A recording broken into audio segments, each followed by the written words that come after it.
Insert Remix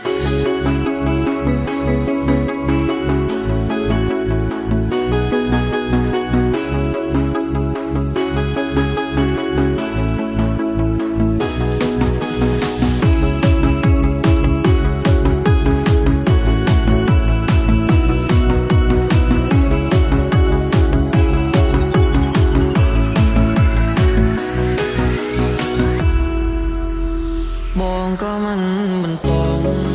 បើអូនទៅហើយក៏ទៅចង់គ្រាន់នៅអារម្មណ៍នៅអាឡ័យថ្ងៃដែលយើងផ្ដាល់អានសាទៅហើយនឹងកាលនៅវិទ្យាល័យ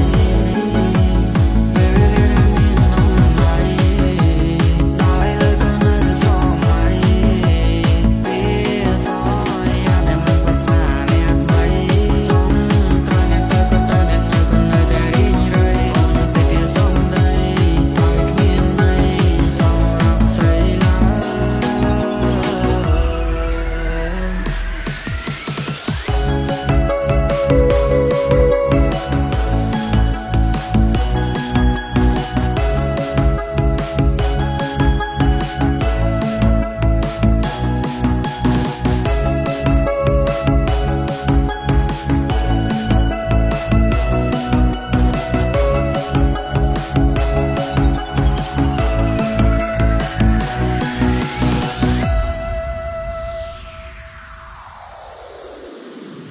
ម្លេចបើបងមិនត